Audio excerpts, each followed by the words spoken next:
What if I told you that every man who's ever been heartbroken, manipulated, or emotionally wrecked by a woman was actually caught in the grip of her unconscious programming? A script buried so deep, even she doesn't realize it's running. Freud spent a lifetime digging into the female mind, uncovering truths so incendiary that modern psychology chose to ignore them. But in his personal letters and hidden case notes lies a disturbing reality. Women are influenced by inner forces they themselves don't comprehend. By the time this series ends, the illusions will shatter. But first, do you have the nerve to see what Freud really uncovered? Picture this. You meet a woman, smart, introspective, self-assured. She tells you clearly what she's looking for: loyalty, honesty, respect. You believe her. You give her your all. And then, out of nowhere, she's gone. No warning, no emotion, just an abrupt disappearance. What really happened? Freud's answer? She didn't consciously leave. Her unconscious made the decision for her. Freud's most unsettling theory wasn't about sex or childhood. It was about the myth of free will. He claimed that nearly all human behavior is driven by the unconscious, a shadowland of buried memories, primal urges, and early emotional wounds. And in women, this influence runs even deeper. In a 1925 paper titled "Some Psychical Consequences of the Anatomical Distinction Between the Sexes," Freud claimed that the female superego, her internal moral compass, was less developed than a man's. Why? Because her sense of self forms around shame, not guilt. While men internalize blame, women fear external judgment. So her choices aren't guided by inner values, they're driven by social survival. One of Freud's most revealing cases wasn't even his. It belonged to his mentor, Joseph Breuer. A young woman named Anna O. suffered from extreme hysteria, paralysis, hallucinations, erratic emotions. Breuer hypnotized her, unlocking buried trauma linked to her father's illness. But here's the part you won't hear in psych textbooks. As soon as Anna began to improve, she turned on Breuer. She falsely accused him of impregnating her, nearly ruining his reputation. Freud came to understand that her hysteria wasn't illness. It was subconscious manipulation, a covert weapon used to dominate the men in her orbit. Women don't intentionally distort the truth. Their unconscious reshapes it to align with their emotional needs. Among Freud's most dangerous insights was the mother complex, the idea that a man's relationships with women are echoes of his bond with his mother. Did your mother give you the silent treatment when you misbehaved? Did she offer love only when you conformed? Did she guilt-trip you for asserting yourself? If yes, you were conditioned to equate love with emotional coercion. In The Dissolution of the Oedipus Complex, Freud explained that boys must break their emotional dependence on their mothers to grow into men. But many never do. Instead, they spend their lives drawn to women who echo their mother's control, or punish them for resisting it. But here's the deeper question. What if women aren't choosing betrayal? What if their emotional withdrawal, rejection, and volatility come from a place they themselves can't access? You're across the table. She's laughing, grazing your arm, locking eyes with that unmistakable gaze, the one that says, "I'm yours." You let your guard down. You believe. 3 days later, she vanishes. No text, no closure, just silence. What changed? Absolutely nothing. Because it wasn't a conscious decision. It wasn't even her decision. Freud suspected this truth. Now, modern neuroscience supports it. Women aren't the cool, self-aware beings society claims they are. They're vessels for an ancient code, etched not in reason, but in blood, chemicals, and survival mechanisms. And today, that code is coming to light. Every man has heard the phrase, "She's just more emotionally intelligent than you." But what's often praised as emotional intelligence is really hyper-alertness to social cues. Women don't process emotions more deeply. They just deploy them faster as weapons. Freud called this hysterical cognition, the female mind's talent for altering memories, bending facts, and reinventing reality to match emotional needs. In 1905, Freud worked with Dora, an 18-year-old girl suffering from depression and chronic coughing. As therapy progressed, Freud uncovered a disturbing dynamic. Dora's father was having an affair. To cover it up, he offered Dora as a decoy to the husband of his mistress. But Dora didn't lash out at her father. She didn't confront the other woman. Instead, she turned her unconscious anger toward Freud. She stormed out of therapy, only to return years later, not for healing, but to ridicule his work. The takeaway? A woman's emotional pain rarely lands on the right target. It rebounds. And when the real perpetrator is untouchable, her unconscious lashes out at the next closest man. What Freud guessed, science now verifies. A woman's mood, temperament, and attraction levels shift dramatically throughout her cycle. During ovulation, she becomes flirtier, bolder, drawn to dominance. During menstruation, she grows irritable, hypersensitive, quick to criticize. And here's the kicker, she has no idea it's happening. Ask her why she suddenly lost interest, and she'll come up with something like, "We're just not compatible." But beneath that surface, her biology quietly made the call. In ancient Sparta, husbands were forbidden from sleeping with their wives during menstruation. Not because they saw her as impure, but because they knew a bleeding woman is a volatile woman. They didn't shame her, they simply adapted. Freud's most ruthless revelation? A woman's love always comes with conditions. Even the most devoted mother harbors a quiet resentment toward her son, because one day, he'll leave.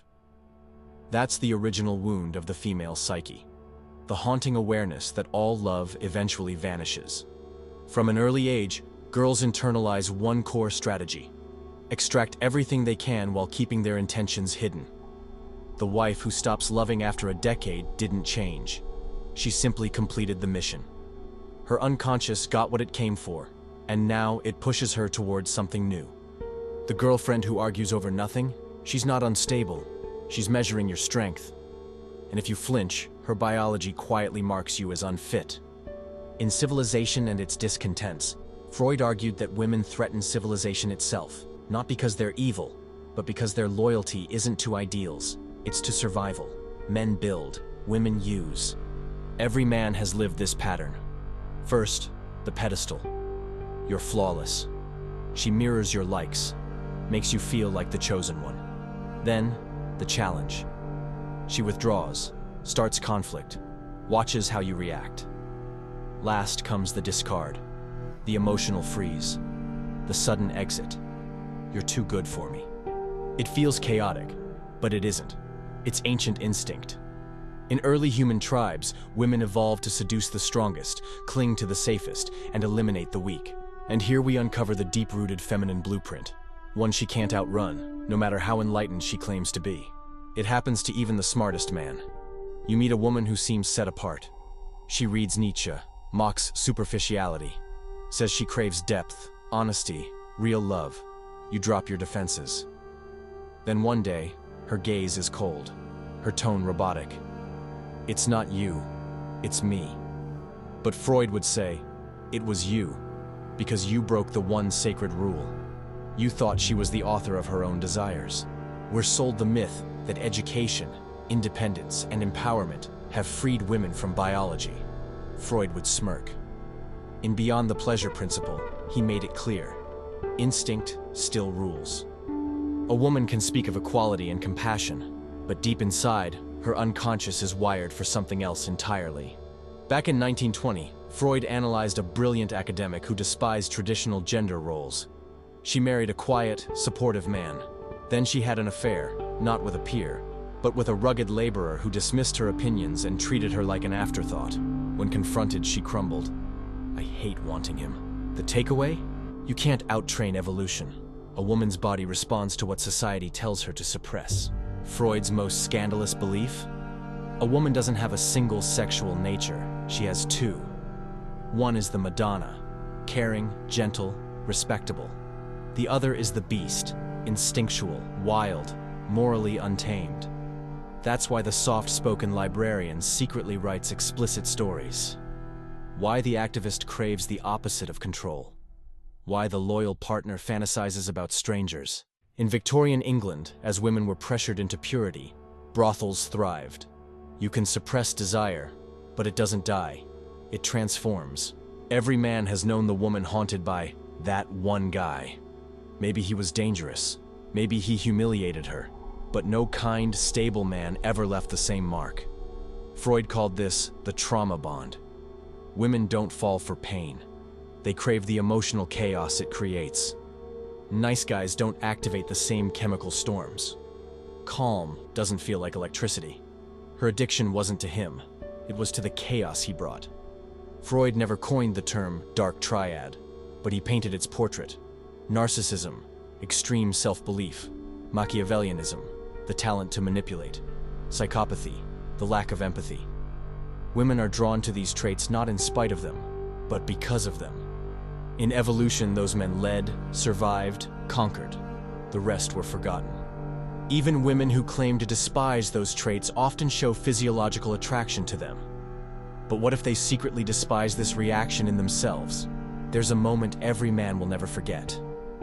The moment he realizes she's two people. One, the warm, loving woman he thought he knew. The other, something older, colder. You've seen it. The chilling stare when you disappoint her.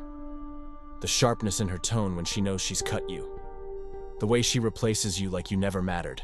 Freud called it the uncanny, the horror of seeing the familiar turn strange. But what he didn't say out loud was this: women are at war with themselves, and men pay the price. From day one, girls are taught two conflicting beliefs. 1, you are just as capable as any man. 2, you are superior, kinder, wiser, more evolved. But when she feels her primitive desires, when she enjoys power, rejection, cruelty, she turns that conflict inward. In the 1930s, Freud's protégé Helene Deutsch studied a feminist who married a dominant husband who silenced her voice. And in therapy, the woman admitted, "When he's strict with me, I feel safe." Her mind wanted equality, but her body longed for structure. That clash destroys her and wrecks any man who dares get close. Freud saw the contradiction clearly. The reserved woman dreamed of being taken. The promiscuous one longed to be adored. What she wants in public and what she needs in private are rarely the same. In the 1950s, Kinsey's studies revealed that most women fantasized not about control, but about surrender. Not because they desire harm, but because giving up control feels like peace. Ask a woman what she wants, and she'll say all the right things: kindness, respect, emotional safety. But observe who she actually chooses. Freud named this the disavowal, the mental split that allows her to say one thing and feel another. She'll claim she wants the good guy, then sleep with his reckless friend. And when called out, she'll snap, "You can't control me." But her mind didn't make the choice. Her instincts did. Her deepest unspoken fear: if you truly see who I am, you'll walk away. That's why she provokes you. That's why she lies, not to hurt you, but to hide from herself. She destroys the relationship not because it's wrong, but because too much safety feels like suffocation. Freud's most painful truth? Women resent the men who love them too deeply. Because if you embrace her completely, flaws and all, she loses the one excuse she needs: blaming you for her unhappiness. And that is intolerable. So then, can a man ever win? Now comes the forbidden answer. The insight Freud only shared in whispers, never on paper. You've seen what lies beneath. The unconscious patterns. The look in her eyes when you show vulnerability. Not sympathy, but revulsion. You stand at a crossroads. Option 1, remain blind and keep playing by rules designed to break you. Option 2, face the hidden truth. This isn't about controlling women. It's about making it through them. Men are fed the same story. The right woman will love you for who you are. Freud called this nothing more than fantasy. His clinical records paint a much darker reality. The poet who idolized his wife, she ran off with a soldier. The hard-working husband who gave her everything, she slept with his brother. The kind, patient man who waited years, only to watch her fall for someone she met that night. Here's the brutal truth. Women don't fall in love with men. They fall for feelings. And your feelings? They don't factor in. Freud cautioned, language is just camouflage. When a woman says, "We need to talk," she isn't asking for a conversation. She's demanding submission. There was a man who tried everything: counseling, romantic gestures, emotional transparency. And still, she left him for a musician who ghosted her. Freud's verdict? By giving her everything, he extinguished her desire. The lesson: what she claims to want is not what ignites her. Total compliance repels her unconscious mind. Freud never wrote these laws explicitly, but left behind clues. Law 1. Paradoxical intent. The more you chase her, the faster she pulls away. Want her less. Let her feel the loss first. Law 2. The power of silence. Clarity kills attraction. Don't over-explain. Don't justify. Enigma wins. Law 3. The shadow embrace. She conceals her dark side. A man who faces it without flinching earns her respect. When she challenges you, grin. When she twists the truth, let it pass. When she lashes out, stay amused. This was never really about her. It's always been about you. Your insecurities, your desperation, your naive belief that love is supposed to be fair. And Freud's last words on the matter? The only path to victory is to stop playing by her rules and start living by yours.